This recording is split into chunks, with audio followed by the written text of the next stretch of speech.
Today we are going to learn how to get that real clean low end in your mixes and in your songs. Watch the video throughout and get the tips and tricks that I use to get that real clean mix at the bottom of my frequency range. Hello guys, welcome back to my channel. This is Sir Gama and this video will help you to get real clean basses in your song which will punch in listeners' face. And without wasting a lot of time, let's get into the systems and see how to do the same like pros so that your mixes sound like industry standard and professional. Okay, so here we now inside a project.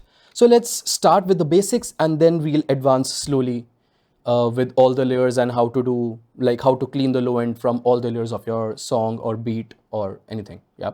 So first of all, I would like to play this kick for you. By the way, this is a beat that I made for my beat store and the name of the beat is Funk and Roses.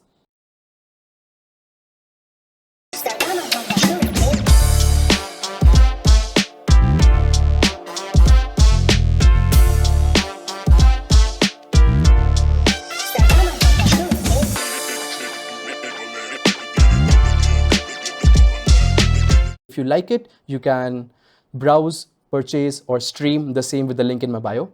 And let's get started. So let's listen to this kick. And the name of this kick is I Love This Kick because I love this kick.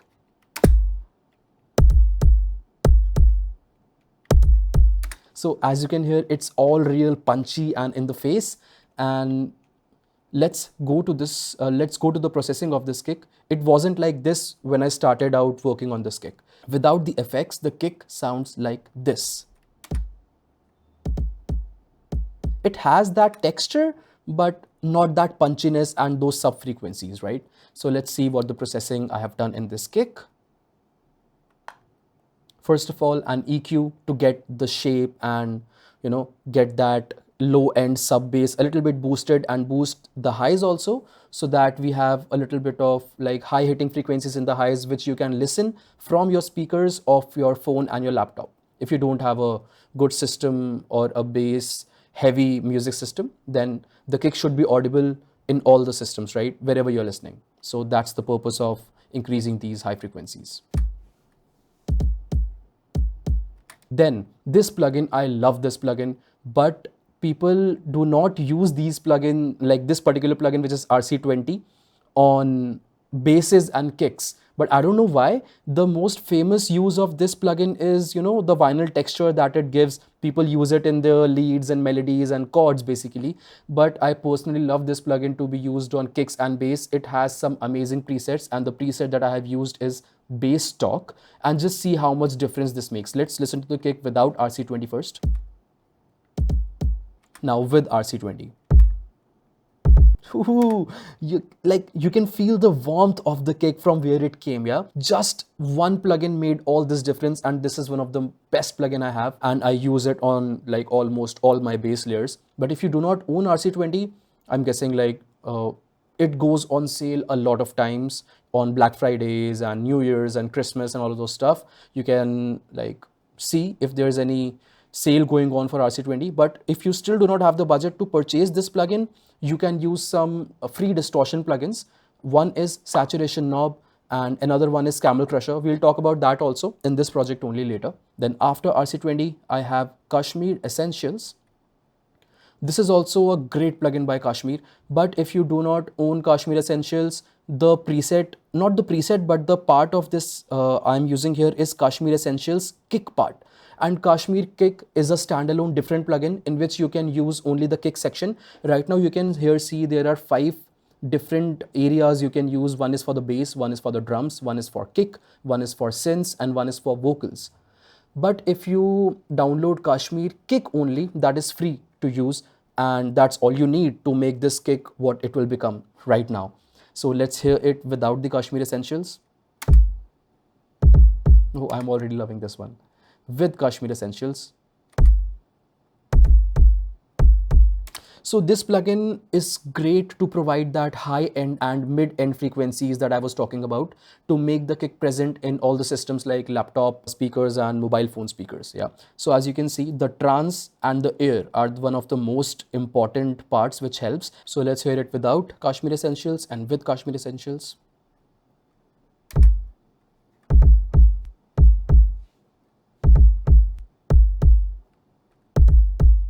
Now you can see like how much high end the kick was missing before this. So I have another layer of the same thing in which I'm boosting the air and the trance settings a bit more and the pressure also to get that kick really popping inside here.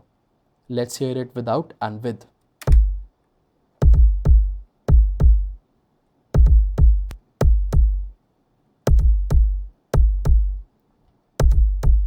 Now, like this plugin is doing the same thing. Like I have not cloned it, but a little bit different settings, but the same thing, increasing the air, increasing the trance and increasing the pressure on this kick. So like you can see the difference. Just listen to it here. And now it really gets in your face. So this is the kick. And the next thing I have is snare. So like this is not a drum kind of a tutorial where I teach you how to mix drums. This is basically for the clean low end. Now we have processed this kick. I put on a high pass filter on each and everything in my project where it's needed. I'll show you also, I have a high pass filter where I do not need the mid and low frequencies of that particular sound. Just like here, let's see the snare. Oh, this snare is popping. Okay, so let's see what we have here in the snare.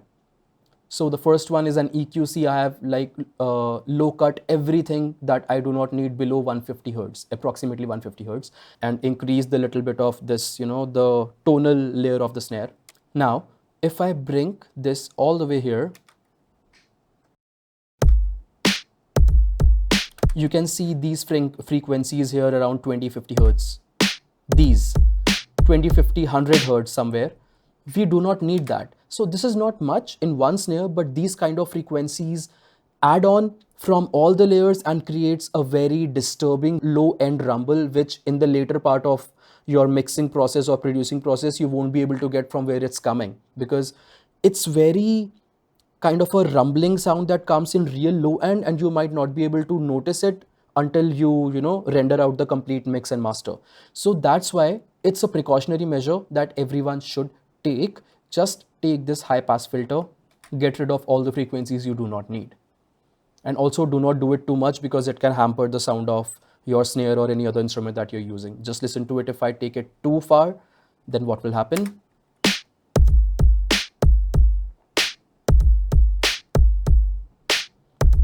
As you can see right now, the body of my snare has gone. Like the snare has no body in it. It's just like a high frequency clap kind of a thing. So this is a very important part of the snare that I chose, which is approximately 195 hertz, somewhere near that. That's a particular tone that I'm liking about the snare. Like I'm liking it. It's the body of the snare. So you do not need to cut those frequencies just to save the low end. So you need to mix. Like every project is different. And this was the free distortion plugin I was talking about, Camel Crusher. You can download it, Google it, you will have the link somewhere on some website or on its official website. Just listen to it without the Camel Crusher and with the Camel Crusher.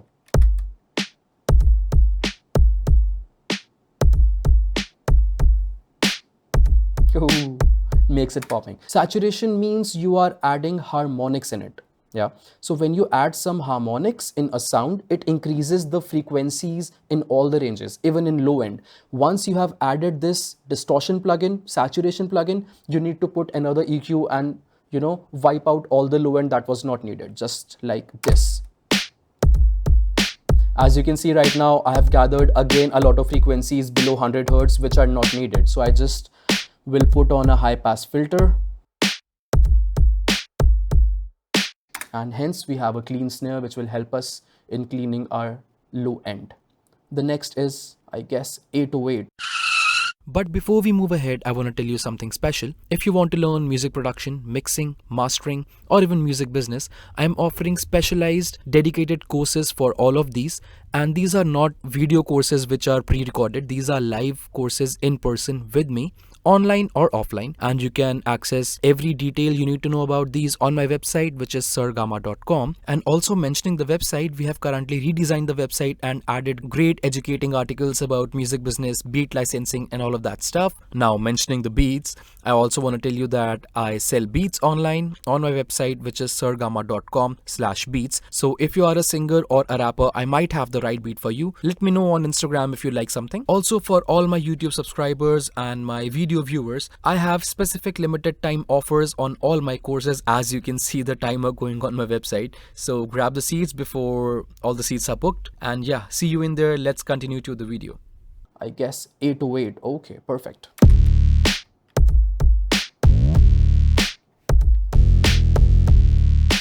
Ooh, this 808 is also hopping. I love this beat personally. Okay, so in this 808, what's happening is there are two 808s. One is for the sub and the bass frequencies, and one is for the mid-range frequencies.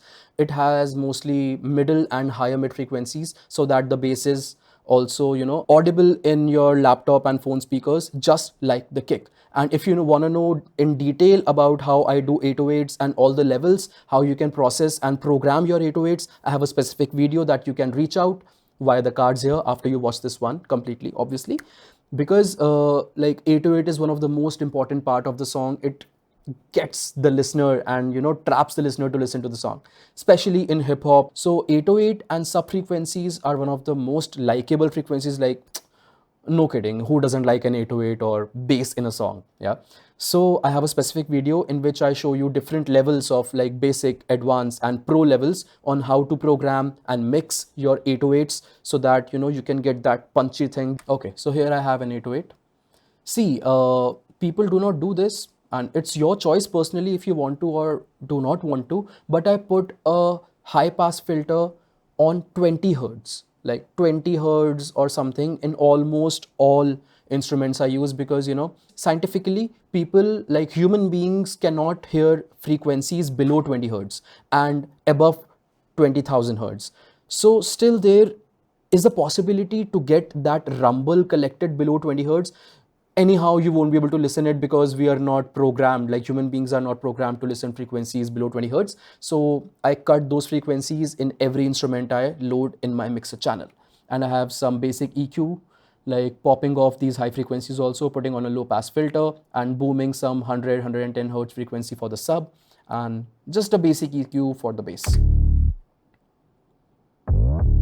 And I am popping off all the high frequencies because I have another bass which is introducing just the mid and high frequencies.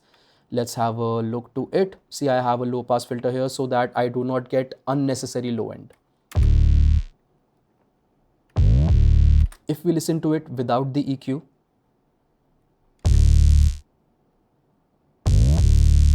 let's turn it off also. Listen to this bass in solo. It has a lot of sub in it, yeah, but I turn on this EQ, just the mid and higher frequencies. In collaboration with the sub bass, we get a really punchy sub bass.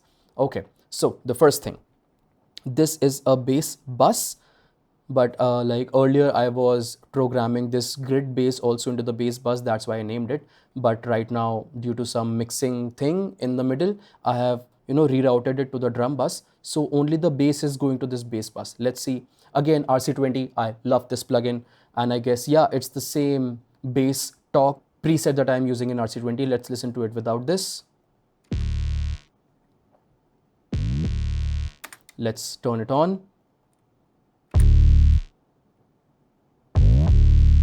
It really gets those sub frequencies popping. And then I have another EQ, just cutting out unwanted frequencies from the highs, and again a 20 hertz high pass filter. If we are here on 808s, this is one of the most important thing. If you know what is side chaining, well and good. If you do not, I'll just show you right now in this. And what is the role of side chaining in our low end mixing? It's one of the most important thing that you have to do if you are mixing your low end and you want your low end to be real clean. Okay, so but personally, I haven't side chained in this one, or in most of the projects, I do not side chain my bass to the kick. I'll show you what it is if you're not getting it right now. Just watch the video completely. But I automate the volume of 808 from the main 808 bus. So what that means, see, right now I have this bass bus in which only my sub bass is going. I do not want to automate my grid bass because I want everyone to hear my grid bass and all the time. And grid bass is not clashing with my kick because my kick is most prominent in the low end frequencies and I am mixing low end right now and not the middle or high end. So I sidechain or automate the volume of bass which is in the low frequencies. Yeah, that's what I'm concerned about right now, not the mid and high frequencies. Cool. So let's see my Fruity Balance plugin. This is a stock plugin. Everyone has it. If you own FL Studio, then you own Fruity Balance. Yeah. So this is the volume knob which I automate. As you can see, right now it is at 0 because I have this automation clip here. If I move it forward, it pops up real at negative 0.4 dB, like in real time, not much lag. It's just happening while I move this cursor around. I have done this because I have my kick here and my kick is prominent only in this area. So if I turn this off, let's listen to the kick and the sub together without the automation.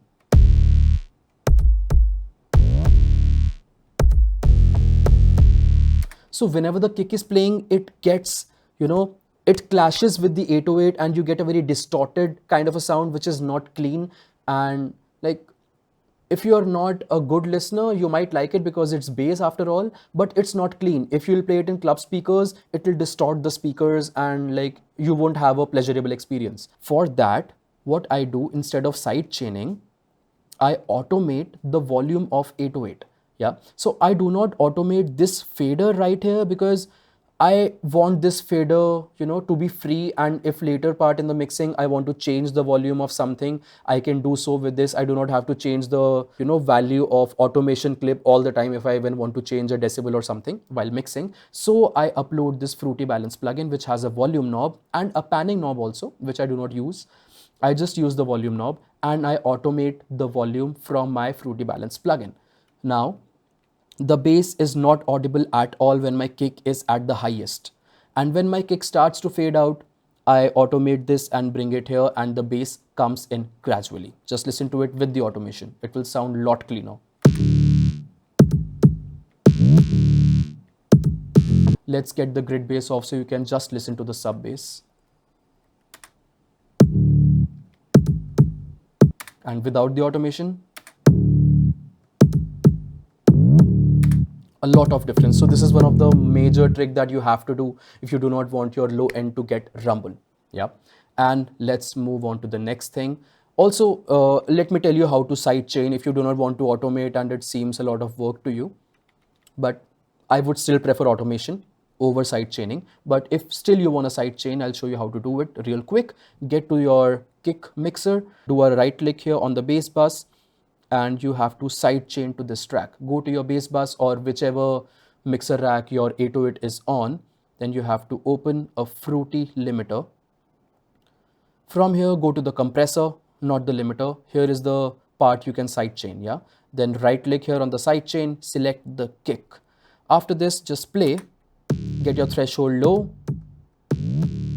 Really trust your ears on this one. Like when you feel the sidechaining is right, that's the point. There's no hard and fast rule of the ratio and the threshold and the knee and all of those things. Just listen to it by your ears and get it right.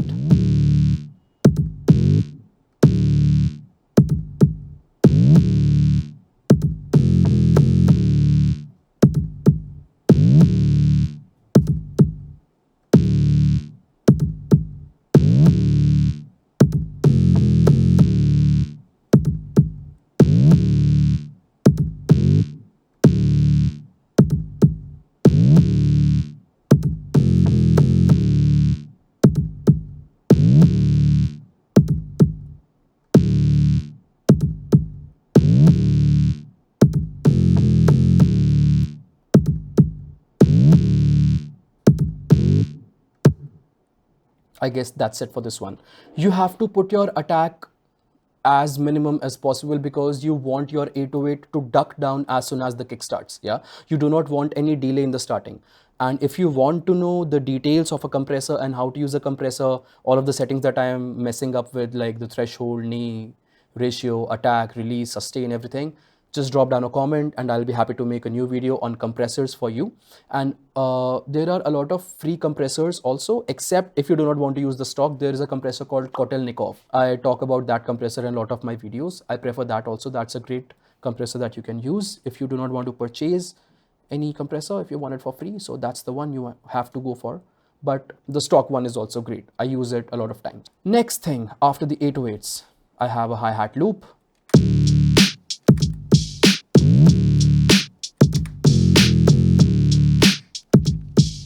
this is a high frequency based instrument. Hi-hats are not in the low frequencies, they are pure high frequencies. So what do you have to do? Nothing much, just put a high pass filter on this thing. I guess I have it. Yeah, it's a high pass filter. You do not need these frequencies in this particular case, nothing below 1360 hertz, something like that. Yeah, so just cut those out. And the next thing, I have crash. All of these things have the same thing, like, you know, I have used a high pass filter on everything so that it doesn't clash with my 808s and the kick and other low frequencies that my other instruments of the song might be having. And I'll get to that also real soon in this video only, so watch the complete video and do not skip any part in between. Another high pass on the crash, and it's also a crash. Another high pass on this crash.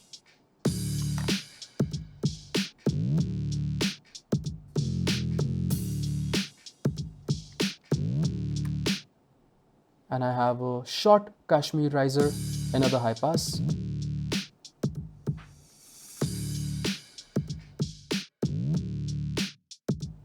And then I guess it's all the automations going on. And if you think these automations are crazy and you want a tutorial about these automations also, please let me know in the comments. I'll be happy to make another video on automations. So now we have a real, you know, good, great low end in the drums, while we have sidechained and, you know, automated our bass and 808. After the bass, I'll just show you one example with the keyboard, but you can do this particular thing on each and every instrument that you have in your project. You can do this on each and every instrument if you want to and if you feel like. Let's suppose this is an intro kind of thing and I do not have anything, no drums, nothing.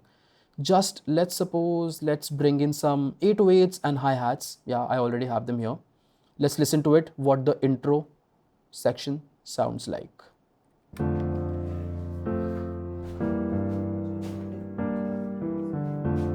So this piano chord progression is not in my original beat. I just made this chord progression right now for this tutorial specifically to show you one advanced technique that you can use to clean out low end really from everything. Cool, so let's have a listen to it.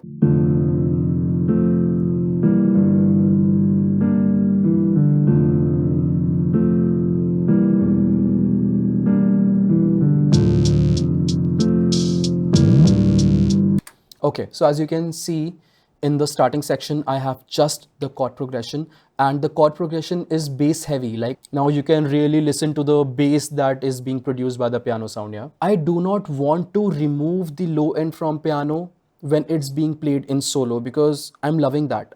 I like that, you know, full complete texture and all the frequencies that are coming from it when it's being played in solo. But when as soon as the bass comes in, you might not notice it, but the low end of the piano and the low end of the bass will clash a lot with each other, resulting out in rumbling and, you know, muddy sounding your low end. Let's take out a solution to this problem. So the thing I have to do is right click here. So this is connected to the number one knob. Right click and create automation clip. As soon as the automation clip is created, here, open that EQ. I want it to be somewhere here. Then right click here and copy the value. Right click here, paste the value. And I guess till here the 808s don't kick in. Right click, add another point, paste the value. But when the bass kicks in, I want these bassy frequency of the piano just to go off.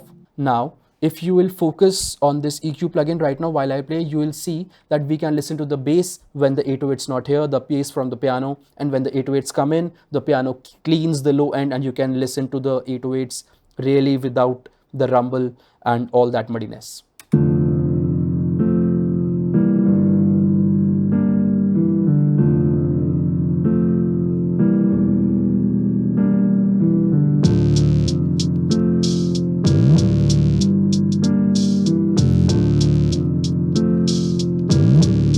Perfect, nice.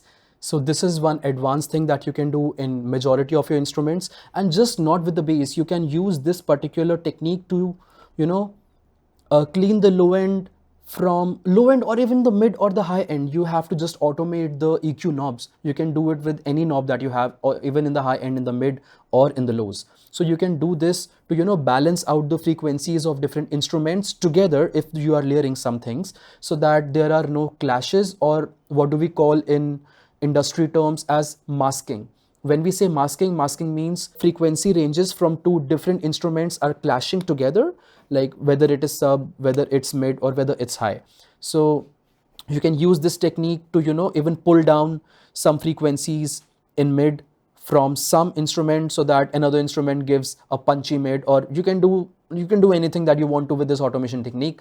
To get to another advanced level, so that your sounds song pro, you have to hit that subscribe button right now. Okay, so no kidding, I guess that's it for today's video. This video might have helped you to get that real clean low end without the muddiness and the rumble from your song, so that they sound professionally mixed, especially in the low end.